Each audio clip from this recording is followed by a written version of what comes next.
Good afternoon sa inyo everyone, this is Base Conversion. Again, meron po tayo ngayong, dahil nag-blow yung video natin, thank you so much sa inyong lahat. Meron na tayo ngayon dito na 2,396 followers.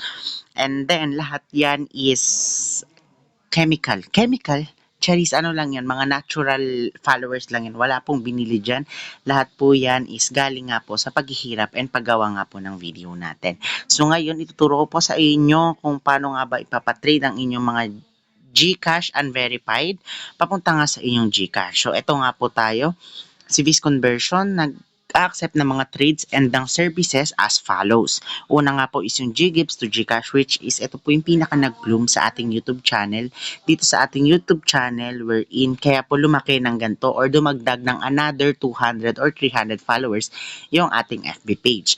So, nagtitrade din tayo ng GGives to GCash. Just message us dito sa Viz Conversion na magto 2.4k followers na nga po. So, paki-follow na rin para nga po lumaki pa yung ating family. Charis. Tapos ngayon, meron din tayo ditong load to GCash. Meron din po tayo ditong click to GCash. And ngayon, ang ating iti-trade is unverified GCash to verified GCash. So, ang gagawin lang natin sa verified to unverified GCash, 10% deduction lang naman siya. So, ang gagawin nyo lang po rito is may i-scan lang po kayong QR. And then, ayun, matitrade na nga po ang inyong unverified GCash to verified GCash. So, yun lamang. Just message us dito sa Viz Conversion para ma-trade na natin ang inyong ang inyong unverified GCash papunta nga sa verified nang hindi na nga po niloload sa amin diretso.